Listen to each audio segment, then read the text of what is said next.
Yo les pediría o les invitaría a que constantemente los repasen, si pueden familiarizarse un poco con ellos, porque este estudio de la iglesia a partir del libro del Cantar de los Cantares o la eclesiología del Cantar de los Cantares, vamos a estar, hermanos, constantemente haciendo alusión a estos 4 puntos. ¿Sí? A estos 4 puntos. No, muchas de las veces no los vamos a desarrollar así como se encuentran ahí. Sin embargo, por lo menos una alusión a cada una de estas cosas sí haremos en una forma o en otra. Hablamos, por ejemplo, de que el libro nos ministra, Jesucristo nos ministra a través del libro, por lo menos para empezar, un desarrollo en el conocimiento suyo. Van a ver que la mujer comienza con un conocimiento del amado muy básico, sí, pero termina diciendo, todo él es codiciable. O sea, ya cuando ella dice todo, eso denota abundancia. Así. Se denota un conocimiento amplio, hermanos, que es lo que yo creo que nosotros ocupamos para el ministerio. ¿Qué se ocupa para el ministerio, hermano? Conocer al Señor. Porque de otra manera, ¿qué vamos a estar ministrando? Abundancia de Cristo. Abundancia de Cristo es lo que se ocupa, hermanos, para el ministerio. Más allá de a dónde fuimos, dónde estudiamos, o que si de pronto alguien califica o descalifica o pone algunas normas, lo que yo creo que lo que se ocupa realmente para llevar a cabo el ministerio que Dios nos ha dado es la abundancia de Cristo. Amén. Revelado en nosotros y a través de nosotros. Amén. En segundo lugar, hablamos del desarrollo espiritual. Hay un desarrollo espiritual en el libro. A la mujer se le decía en el capítulo 7, verso 7, que su estatura llegó a ser semejante a la de la palmera. Y la palmera es Cristo. Pues era una mujer ya alta. Era una mujer con desarrollo espiritual de Cristo en su vida. Hablamos del sometimiento al Señor, lo recordarán ustedes, cosa en la cual también tenemos que estar creciendo, hermanos. Amén. Cada vez más que el Señor Jesucristo vaya abarcándolo todo a través de su gobierno en nuestras vidas. Y ahí mencionamos algunas cosas. Y por último, la viña, hermanos. A mí me parece bastante importante hablar de la viña últimamente. Porque esta mujer, en el capítulo 1, no sé si lo pudieron leer. Sí, amén. Dice que la pusieron a guardar unas viñas que no eran las suyas. Sí. Dice, mi viña que era mía no guardé. Pero el asunto que a mí me preocupa por un lado es por qué la pusieron a guardar cosas que no eran suyas. Y por otro lado, yo doy gracias a Dios que en el último capítulo dice, mi viña está delante de mí. Por viña vamos a entender, les decía yo, todo aquello que Dios nos ha encomendado, hermanos, a hacer.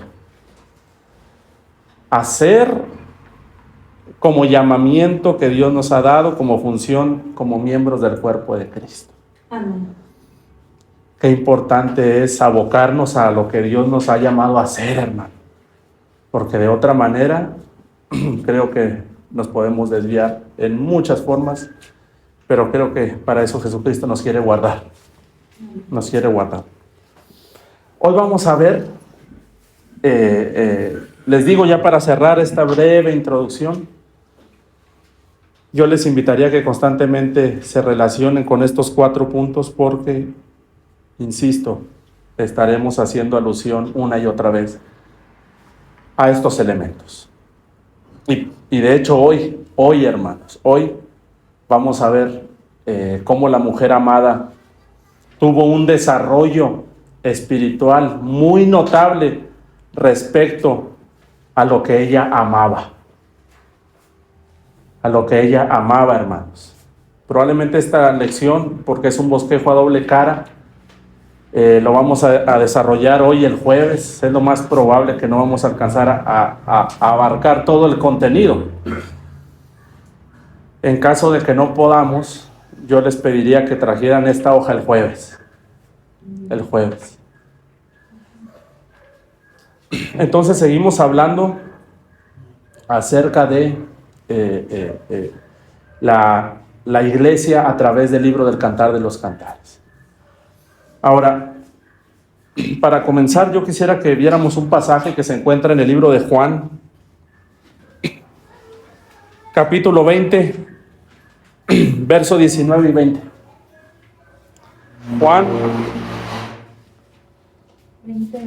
Juan 20, 20, por favor. Amén. Desde el 19.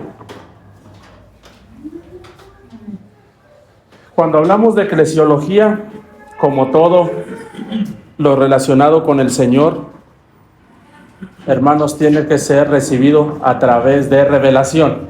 Amén. Este curso de eclesiología del Cantar de los Cantares no puede ser ministrado si Cristo no nos lo revela. ¿Sí? Así, hermanos, cada vez que el Señor te dé el privilegio de compartir su palabra, cualquiera de las formas o maneras, desde los niños hasta los ancianos, que tenga que ver con la administración de la palabra, compartir la palabra, ya lo hemos mencionado varias veces, hermanos, tiene que el Señor haberte revelado su palabra. Su palabra. Hoy en día, con tantas herramientas, con tantas formas, es fácil ir a otra fuente. Pero lo que terminaremos ministrando, si esa es nuestra manera de ministrar la palabra, hermano, es conocimiento. ¿Sí? Pero cuando se ha ministrado la palabra del Señor, la palabra de Jehová nunca vuelve vacía, hermano. Amén. Siempre va a haber un fruto. Amén. Va a haber una evidencia que fue palabra de Dios. Amén. ¿Sí? Hermanos, que el Señor siempre nos dé su palabra, su revelación. Y ahora mira lo que dice el 20:19 de Juan. Dice, cuando llegó la noche de aquel mismo día, el primero de la semana, estando las puertas cerradas en el lugar donde los discípulos estaban reunidos por miedo de los judíos. Oh, qué bendición, hermanos. Miren quién llegó. Jesús. Oh, hermanos, qué bendición. Porque donde están 2 o 3 congregados en su nombre, ¿qué ha dicho él? Ahí está Él. Oh, hermanos, ¿cuántos anhelamos que venga Jesús a cada momento que nos congregamos a Él? De eso se trata, que venga Jesús, que venga Jesús, que venga Jesús. Hay veces que decimos, hermano, ¿cuántos vinieron? ¿O quién vino? Pero el énfasis es que venga el Señor. Y miren dónde se pone, hermano. ¿Y puesto dónde? En medio. Amén. En medio. Y puesto en medio. En algún momento hagan un estudio de dónde se posiciona el Señor. Por ejemplo, allá con la iglesia en la Odisea, dice que Él estaba en la puerta. ¿Sí se acuerdan? Él decía, yo estoy a la puerta y llamo, no estaba en medio. Hay veces que Él, por ejemplo, está sentado, a veces que Él está parado, a veces que anda a la orilla del mar. Pero en esta ocasión está pasando algo muy importante. Que se puso en medio. Para empezar, llegó, hermano.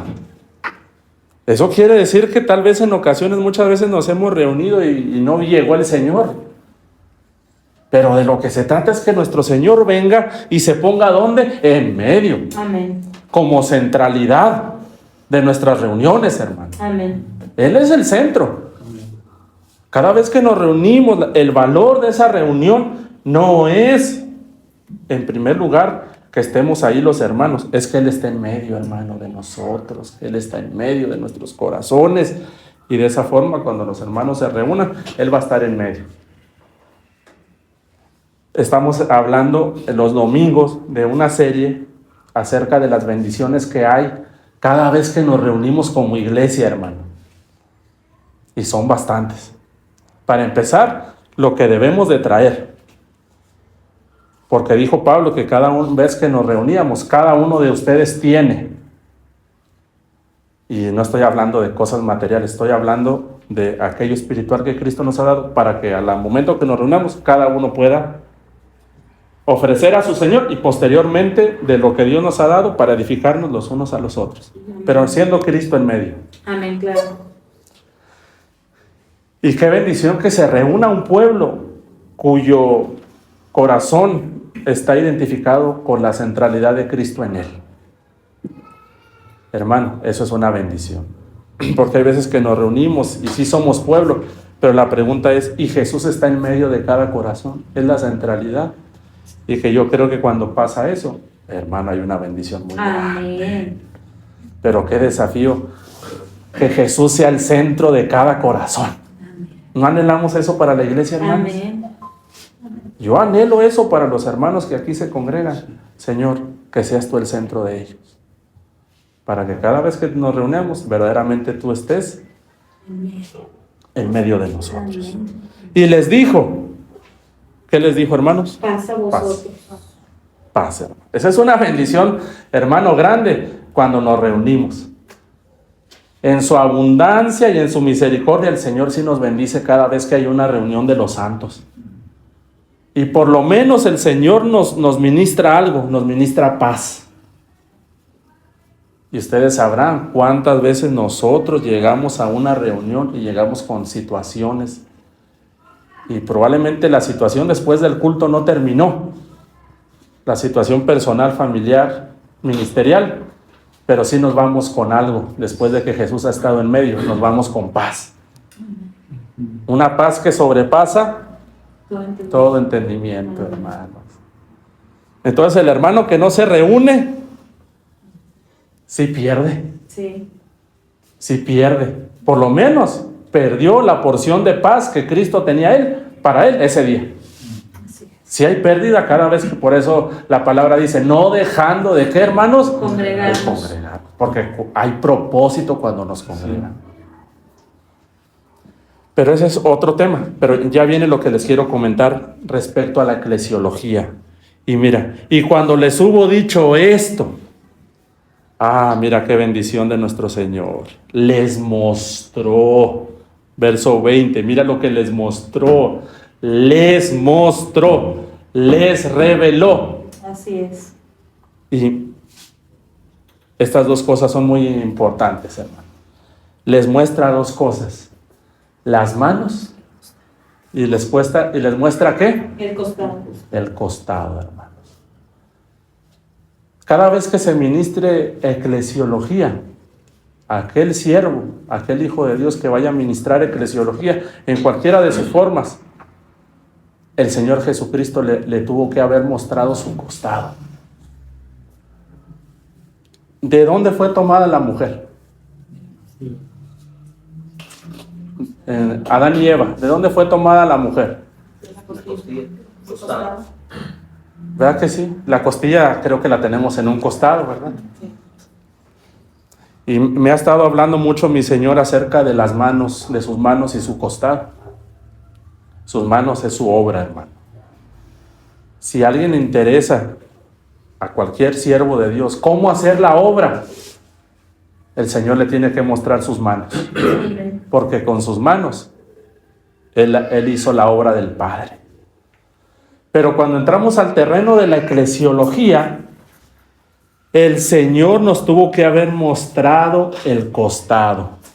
Porque la iglesia, así como Adán y Eva, así como Eva fue tomada de la costilla del costado de Adán, así la iglesia fue tomada del costado de Cristo.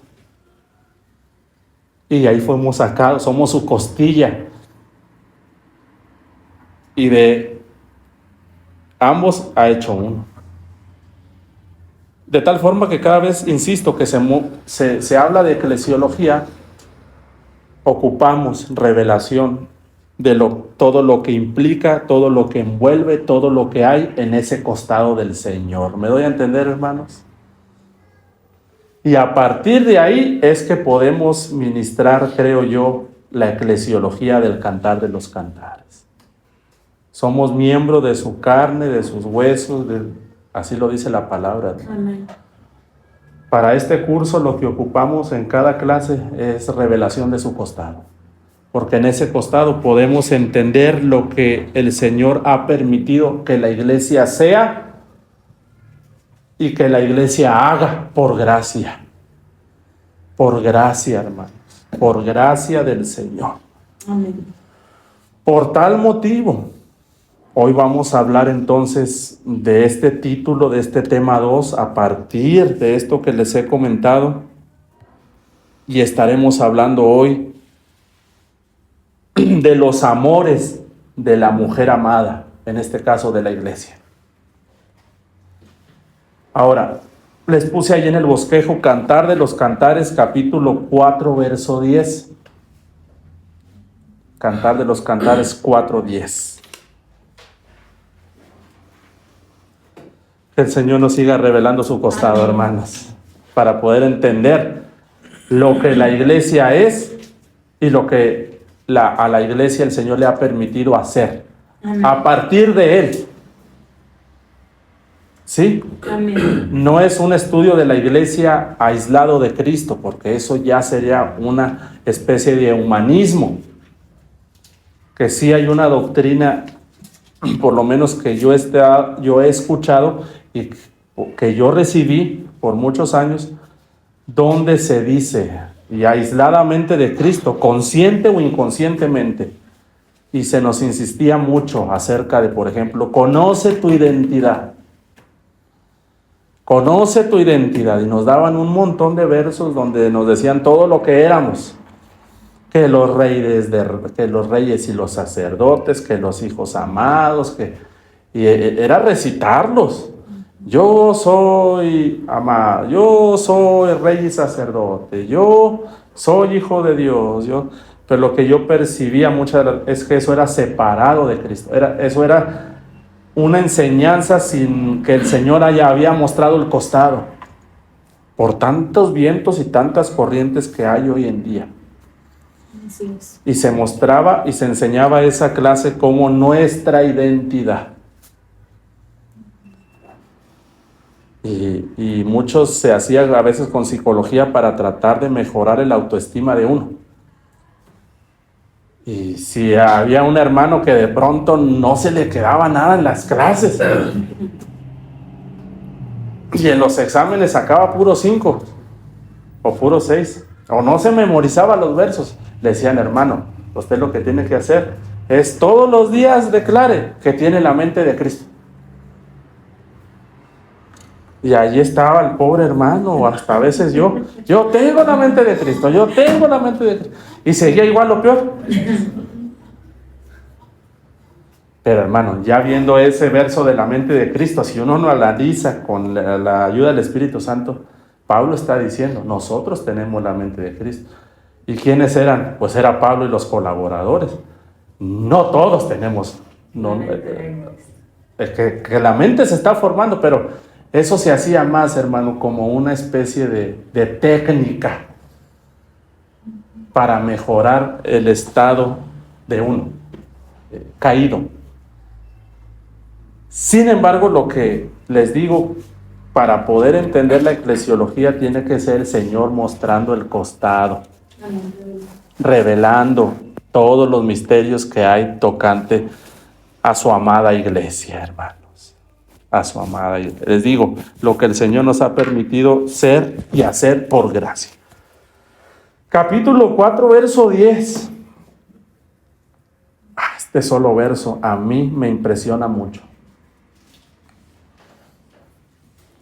Y les digo algo. A partir del capítulo 4, del Cantar de los Cantares, la mujer ya ha alcanzado un desarrollo. Entonces, cada vez, hermanos, que ustedes vean a partir el Cantar de los Cantares, a partir del 4 hacia adelante, es una mujer ya crecida, una mujer ya desarrollada y en pos de la madurez. Así es. De verdad. Del 1 al 3, especialmente el 1, es una mujer bien inmadura y en un estado de niñez total. El 1 y el 2. y el 3.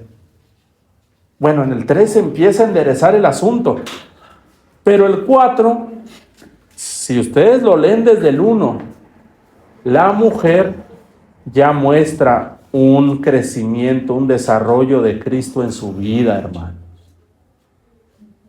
Entonces, si alguien quiere también entender qué es, cómo es medida la madurez espiritual, sí le recomiendo leer del 4 en adelante. Del 4 en adelante. Del versículo 4 en adelante. Pero no menosprecien del 1 al 3, porque del 1 al 3 el Señor nos muestra y nos revela cómo alcanzar la madurez del capítulo 4. ¿Me voy a entender? Amén. Entonces, de la misma forma, si a alguien el Señor le ha puesto en su corazón, Señor, yo quiero verdaderamente mostrar, ayúdame a entender ese desarrollo espiritual, ese crecimiento espiritual de tú para con mi vida, Señor. Pues hay que leer del 1 al 3. O sea, el Señor no menosprecia que alguien sea niño espiritual. Porque ¿cómo vamos a ser gente madura, gente crecida, si primeramente no somos niños? Lo que sí el Señor señala es lo que dice Hebreos, debiendo de ser ya maestros, tiene necesidad de que otra vez. Con lo que sí está el Señor ahí haciendo una observación es que no se ha crecido cuando ya se debió de haber crecido. ¿Sí? Cuando ya debiéndose ya de haber mostrado el ciclo natural de crecimiento espiritual, no se haya crecido cuando ya se debió de haber crecido. Que todavía se tenga que dar leche en vez de alimento sólido. Esa es una forma de decirlo, que todavía se tenga que dar leche cuando ya éramos ya debimos de haber el alimento sólido. ¿Sí? Pero esta mujer logra desarrollarse con la ayuda de su Señor. Y les digo, el capítulo 4, ya la mujer, ya va en un avance muy importante. Muy importante. Por ejemplo, el 7, miren, el 4:7, de ahí del Cantar de los Cantares. Noten esto. El 4:7. Toda tú eres hermosa. Oh. ¿Cuántos de nosotros el Señor podría decir y expresar ya eso de nuestra vida espiritual, hermano? De nuestra formación, de la formación de Cristo en nosotros. ¿Cuántas áreas en nuestra vida hay aún que no son hermosas para con el Señor? ¿Verdad, hermanos? ¿Cuántas cosas hay hoy en día en su iglesia que no le son agradables al Señor? Pero aquí, hermano, yo veo una cosa grande. El Señor, que lo ve todo, le dice: eres hermosa. Y miren, amiga mía, y lo último, y en ti no hay ¿qué? No hay mancha. ¡Wow! Porque no dice la palabra que el Señor viene por una iglesia. Él está formando y preparando una iglesia sin mancha y arruga. Así es. Pero miren esta mujer, toda hermosa y sin mancha. Entonces. Y la nombra amiga también. Y la nombra amiga también, hermano. Amiga. Ya la nombra amiga. En el capítulo 1 me parece que nunca la llama amiga. Entonces este solo verso sí tendríamos que indagar para empezar, Señor, cuáles son aquellas cosas que son estimables para que tú puedas ver una iglesia hermosa. Y por último, una iglesia que no tiene mancha, hermano. ¿Qué representan las manchas? Pues representan bastantes cosas. Pecado.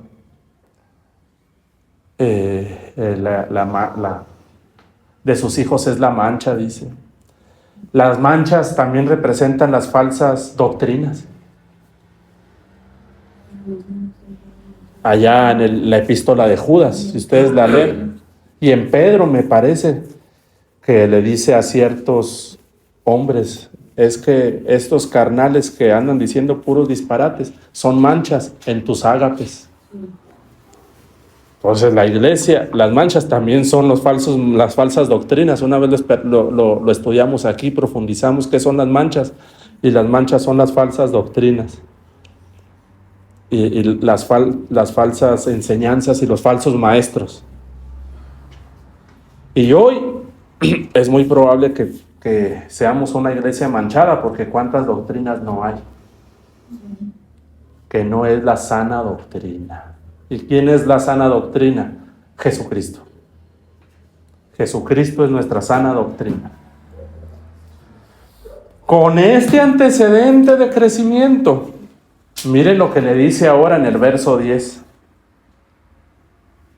Miren lo que le dice en el 10, hermanos. Miren lo que le dice en el 4:10. ¡Cuán hermosos son qué! Tus amores. Tus amores. Hermana. Y ahora, ¿qué le dice, hermano? Esposa mía. Ya le dice otra cosa, ya le dice esposa. Del 1 al 3 nunca le dice esposa.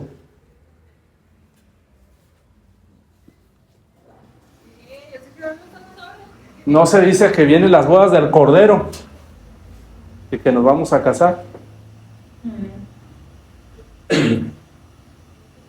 Entonces yo creo que un requisito, hermano, para entrar a esas bodas, aunque no vamos a hablar de profecía, si es que la iglesia, como iglesia, estemos aprobados, ¿saben en qué? En nuestros amores. No le dice el Señor aquí, cuán hermoso es tu amor. Tus amores. Le dice en plural. ¿Cuán hermosos son qué? Tus amores. Esposa. Y hay un tema que yo traigo ya desde hace bastantes meses, aunque ya lo ministré. Y aquí el hermano Luisito, que se congrega aquí, creo que lo vamos a tener que recordar y retomar. Estuvimos hablando de aquellas cosas que se ocupan para entrar al reino. ¿Te acuerdas, hermano? Que ya mejor le paramos, porque de verdad nos sentimos totalmente de que ya no íbamos a entrar. No, bien, es que era un montón.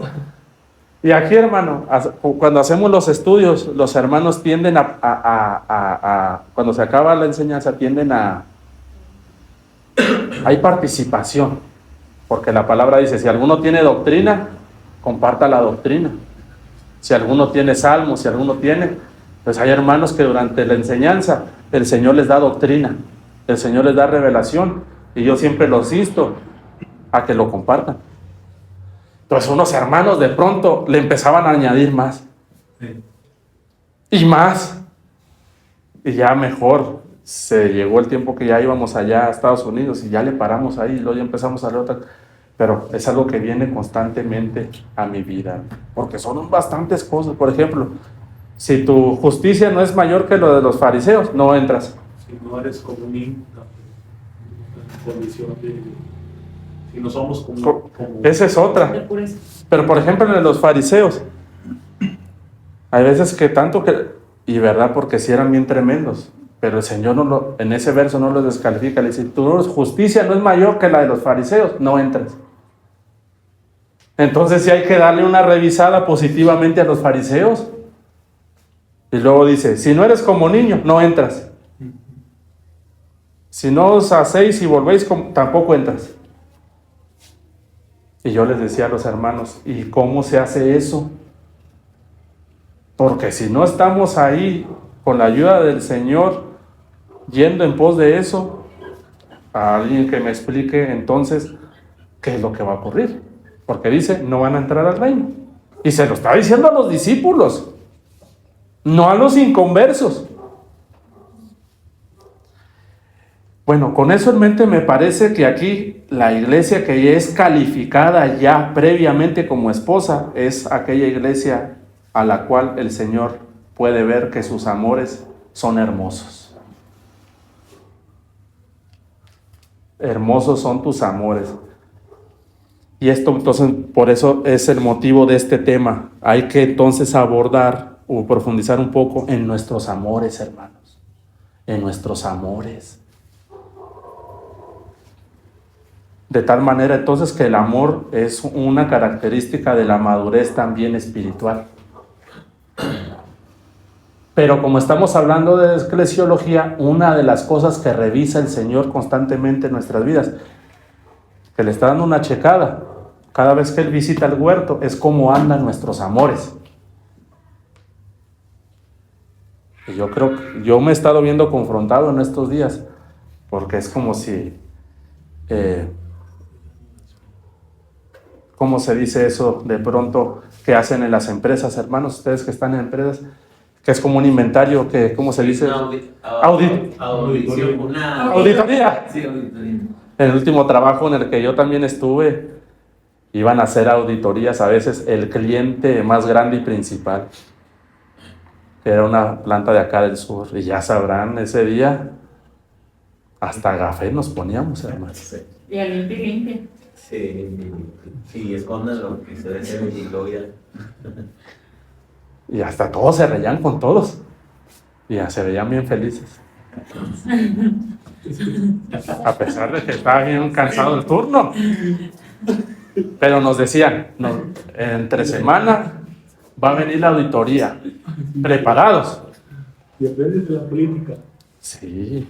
Para que se la pregunten. Sí. Volvían a reimprimir todos los gafetes, porque todos los habíamos perdido los gafetes. Y como ahí el trabajo iba arrancando, iba agarrando forma, esa empresa que ya va creciendo, ya creció pero de verdad andábamos muy desordenados. Sí se sacaba el trabajo, pero a veces desordenadamente.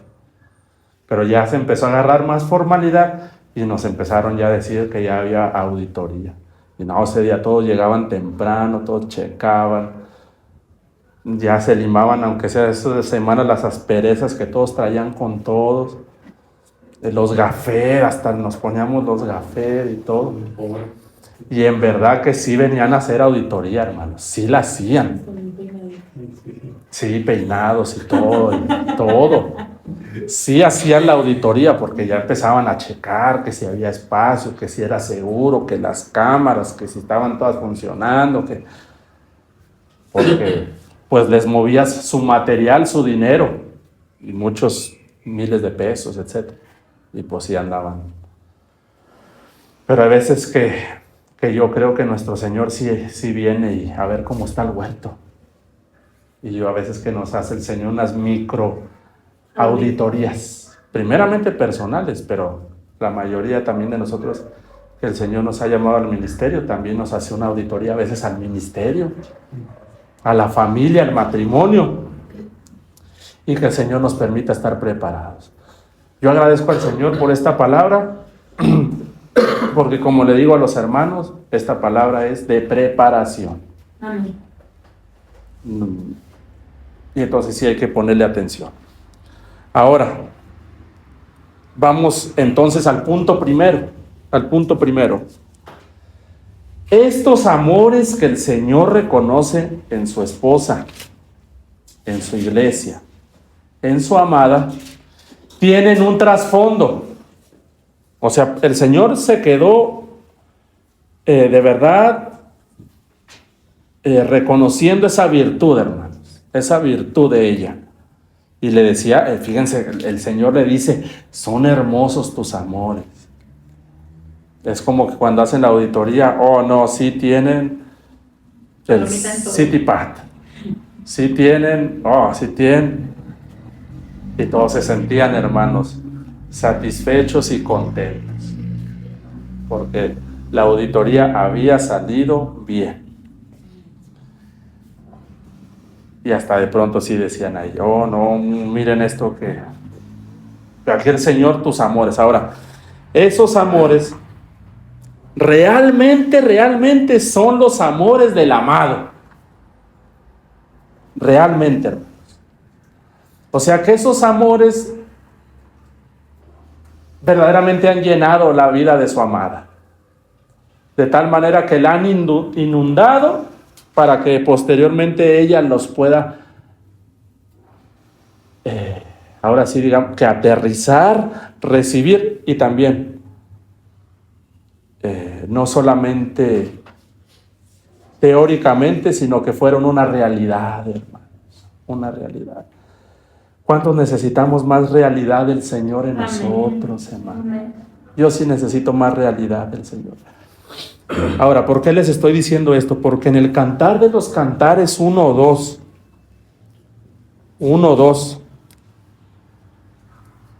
mire lo que dice el 1:2.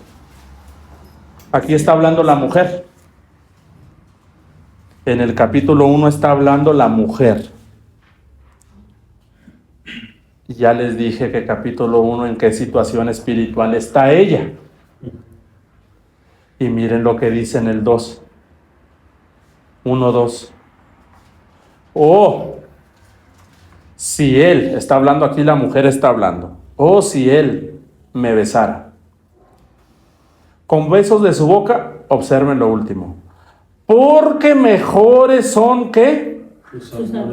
Tus amores que el vino. Entonces, en el capítulo 1, la mujer quedó sorprendida y ministrada.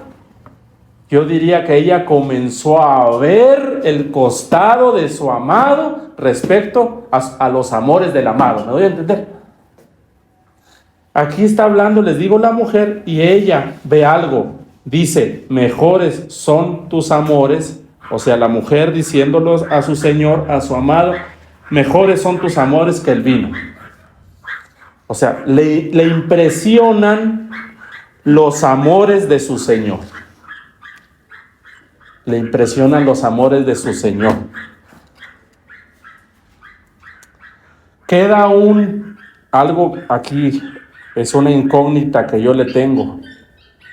Y la pregunta es, ¿cuál vino? Porque dice, mejores son tus amores que el vino. Y yo creo que tenemos que hacer un estudio respecto al vino. ¿De qué vino tomó? Para que ella finalmente pudiera decir, ¿sabes qué?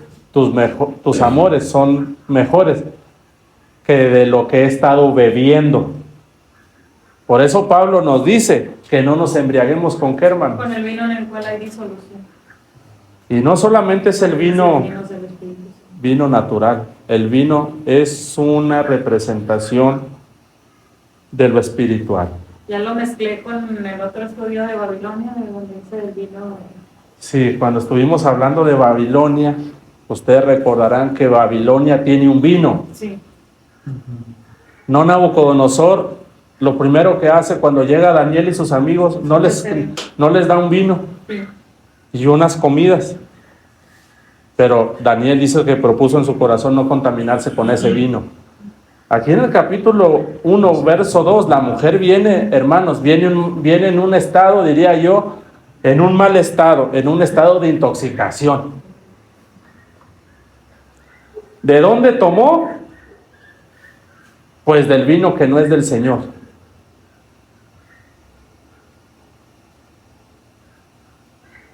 Pero los amores la terminan sanando, hermano. Amén. Los amores del Señor la terminan como que poniéndola en sobriedad. Y hoy hay una iglesia, hermanos, que por mucho tiempo hemos bebido de aquí, de allá. Recordarán el vino de Proverbios. El vino de Proverbios es un vino que te hace hablar perversidades y que te hace ver cosas extrañas, dice, ¿no? ¿Verdad que sí se acuerdan? Dice que ese vino te hace ver cosas extrañas. Y ese vino te hace también hablar perversidades. Sí. Y cuántas cosas extrañas. Cuántas cosas extrañas hoy la iglesia no dice que ha visto. Dice el versículo 4, ahorita de lo que hablaba pastor, dice, atráeme. Sí. Ahorita de lo que decía que es el capítulo 1 habla como de más inmadurez. Sí. Ahí van a ver todo el capítulo 1, la mujer pidiéndole, demandándole, diciéndole. Ya en el capítulo 4 la mujer ya pide menos y da más. Entonces, hermanos, para ir terminando, ya se acabó el tiempo. Es una mujer que viene embriagada de un vino pues muy raro. Tendremos que hablar del vino. Pero la mujer logró ver los amores del amado. Entonces yo me puse a investigar, esto es lo que vamos a ver la próxima clase, Dios lo permite, cuáles son los amores del Señor. Y cuáles son las cosas que el Señor nos pide amar. Y yo se las puse ahí, hermanos. Les puse por lo menos 6 cosas que son clasificadas como los amores de la amada. Sí, ahí en el inciso B, llévenselo de tarea y léanlo. Pero miren, yo les puse por lo menos 6 amores que el Señor nos va a estar revisando. Y 6 amores en los que la mujer maduró. Por ejemplo, le puse el amor al Señor, es el primero y superior. ¿Sí o no, hermanos? Amarás al Señor con todo. Con tu corazón, con toda tu fuerza. Por ejemplo, yo encontré también que se nos manda y se nos permite amar su palabra. Amén. Oh, cuánto amo yo tu ley. Se nos pide y se nos manda amar a la iglesia. Pablo dijo, yo los amo con el entrañable amor de Jesucristo. Amor al mundo, porque de tal manera amó Dios al mundo.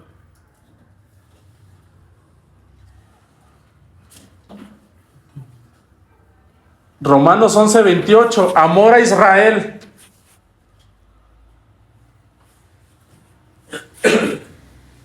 Y por último, hermanos, encontré también amor a los enemigos. Entonces, para concluir, yo creo que son 6 amores en los cuales la iglesia tiene que volver a ser ministrada. Para saber cuánto hemos logrado madurar en estos amores. Por ejemplo, cuánto amamos al Señor. Eso es lo primero, el Señor. ¿Qué acerca del amor a su palabra, por ejemplo? Oh, cuánto amo yo tu ley. Y nos dice cómo amar la ley de Dios. Todo el día es ella mi meditación. La pregunta es si la iglesia hoy en general medita todo el día en la palabra del Señor. Se van a dar cuenta que a pesar de los años, hermanos, a pesar de los años, la iglesia muchas de las veces no amamos la palabra como deberíamos amarla. Se saben todo, muchas veces los hermanos, se saben todo, se saben todos los cantos, se saben todos los artistas cristianos, se saben todo, el nombre del pastor, cuánto se convirtió, dónde vivió, cuándo se casó, se saben toda la vida del pastor. Y no se saben el orden de los libros de la Biblia. A pesar de los años. Entonces sí necesitamos amar más la palabra del Señor. Amén. Pero yo nada más digo algo. ¿Ustedes creen que si como iglesia no estamos amando la palabra de Dios al grado de que toda ella sea todo el día nuestra mente, estaremos realmente amando a nuestros enemigos? No, hombre.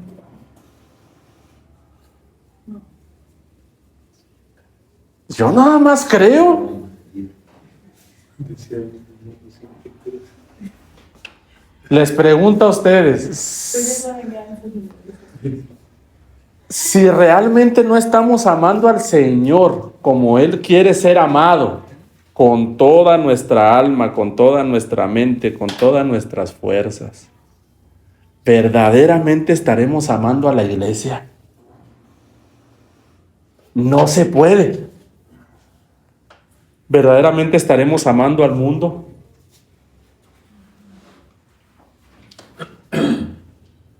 Y yo nada más puse 6, si ustedes saben de otra más. Ahorita sacamos otro, en Miqueas 6:8.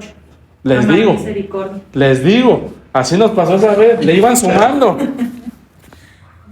De tal manera que empezamos con 5 cosas para entrar al reino y terminamos como con 20. ¿Cuál es, hermana, esa, por favor? Misericordia, Miqueas 6:8. Amar misericordia. Amar misericordia es otra que yo no la puse ahí.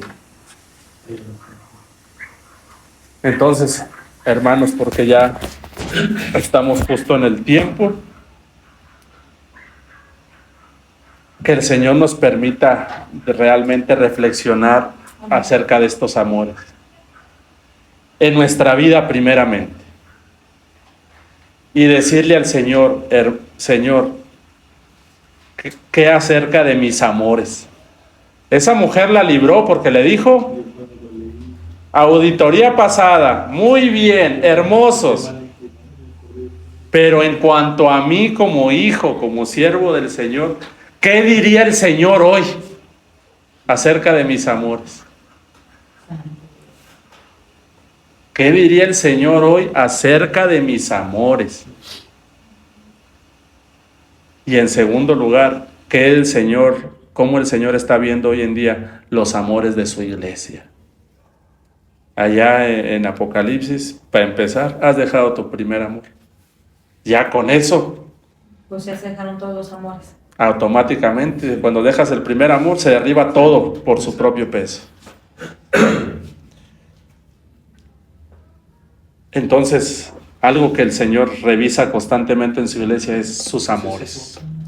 Sus amores, sus amores. Entonces, la próxima clase yo quisiera ver, hermanos, qué es lo que afectó los amores de la iglesia, pero también quiero ver cómo esos amores pueden ser restaurados con la ayuda del Señor, para que, si Él lo permite, podamos ser una iglesia hallada en el Señor y Él diciendo cuán hermosos son tus amores.